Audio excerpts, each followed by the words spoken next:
Baddies, and welcome back to the Empowered Baddie Journal, where we take iconic characters from TV and movies and give them the ultimate glow up. Today, we are diving into Stars Hollow to talk about the queen of book smarts but questionable life decisions, Rory Gilmore from Gilmore Girls. Now, before y'all come for me, let me say I adore Rory. She's smart, ambitious, and has big dreams, but if I am being honest, her character arc sometimes felt like a little flat. Like, where's the depth? Where's the fire? Imagine if Rory embraced her inner baddie.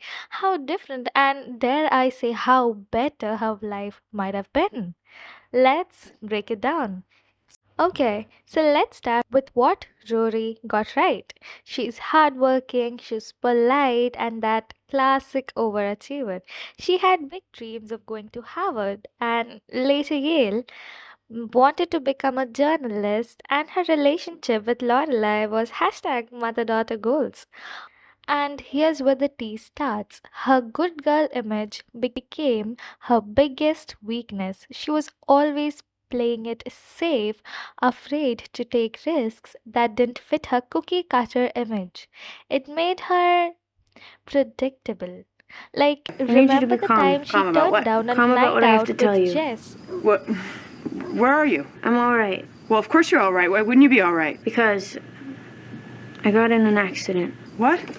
What accident? What do you mean you got in an accident? Jess and I went for ice cream, and we were just driving, and it was dark, and this dog or cat or possum, I don't know, it was small and furry, and it ran out into the middle of the road, and Jess swerved, and... Jess swerved? Yes. Jess was driving? Yes. Jess was driving your car and you got in an accident? But I'm fine, and he's fine, and the furry thing is fine. Now, let's talk about those moments where Rory needed to channel her inner baddie, but she didn't. Number one, the Dean drama. Remember how Rory kept flip flopping with Dean? First, she dates him, then, she cheats on him with Jess.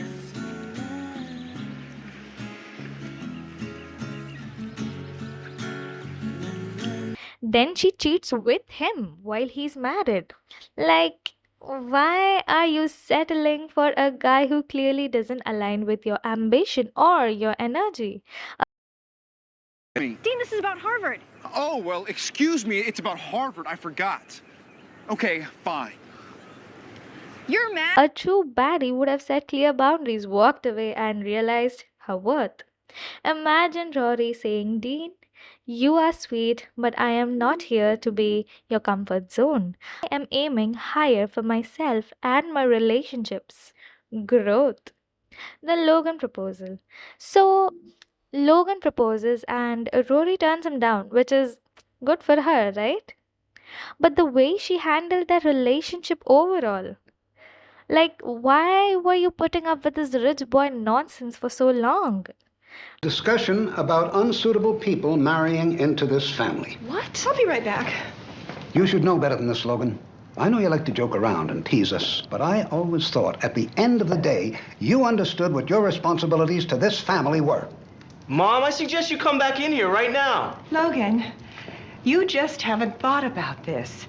Logan was fun, but he constantly tested her boundaries, which is kinda stupid. If Rory were a baddie, she would have laid down the law early on. Respect my independence or step aside. Alright, we have to talk about what might be Rory's most unbaddie moment. The time she dropped out of Yale. Like, let's set the scene. Rory gets an internship at Logan's family newspaper. She's thriving, excited about her career path, and then Mitchum Huntzberger, Logan's dad, drops the bomb. You I'd love your feedback. Go on and sit. I've worked with a lot of young people over the years, interns, new hires. I've got a pretty good gut sense for people's strengths and weaknesses, whether they have that certain something to make it in journalism. It's tough business, a lot of stress. Definitely. And I have to tell you, you don't got it. Now, guts can be wrong. Mine's been wrong before. but not often. And what does Rory do? She spirals. She doesn't take a step back to assess whether Mitchum's comment was constructive criticism, personal bias, or even just plain wrong. Instead, she internalizes it, drops out of Yale, moves into her grandparents' pool house. Because let's be real, a baddie wouldn't fold over one critique. Imagine this instead. Rory hears Mitchum's comment and thinks, okay, you don't think I have what it takes? Watch me prove you wrong. She uses that internship to double down on her skills, network with other journalists, and pitch bold, strong story ideas. Maybe she even asks Mitchum for clarity. What exactly do you think I'm missing? I'm here to grow, not to give up. That is a body move, turning criticism into fuel, not a roadblock. Even if she needed time to process, she wouldn't throw away her Yale education over one man's opinion. A baddie knows what her worth isn't tied to someone else's perception. Rory could have taken a semester to regroup, explored other areas of journalism, or even pursued freelance writing. Dropping out of Yale, that was the good girl Rory running away from a challenge. A baddie Rory would have leaned in and said, "This setback, it's just a plot twist in my success story." And honestly, wouldn't that have been so much more satisfying to watch? What do you mean? You know what I mean. I know you. I know you better than anyone. This isn't you. I don't know. What are you doing? Living at your grandparents' place? Being in the DAR? No, Yale. Why did you drop out of Yale? It's complicated. It's not. It's not complicated. You don't know. This isn't you. You going out with this jerk? With the Porsche? We made fun of guys like this. You caught him on a bad night. This isn't about him. Okay, screw him. What's going on with you? Now, let's talk career. Rory wanted to be the next big journalist, but her decisions didn't scream boss energy. Instead of taking a step back and wallowing, she takes 10 steps forward. Another missed moment? In A Year in Life, Rory is floundering in her career. A true Barry would have pivoted, started a blog, built her personal brand, and shown the world that she doesn't wait for opportunities. She creates them.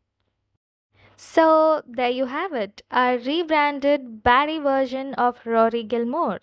Don't get me wrong, I love the Rory we got, but it's fun to imagine how much more iconic she could have been with a little more edge and a lot more confidence. What do you think? Do you agree that Rory needed a little glow up? A baddie glow up? Or do you think she was fine as she was? Let me know in the comments and don't forget to like, subscribe, and share this video with your fellow Gilmore Girls fans. Until next time, stay bold, stay fierce, and stay baddie.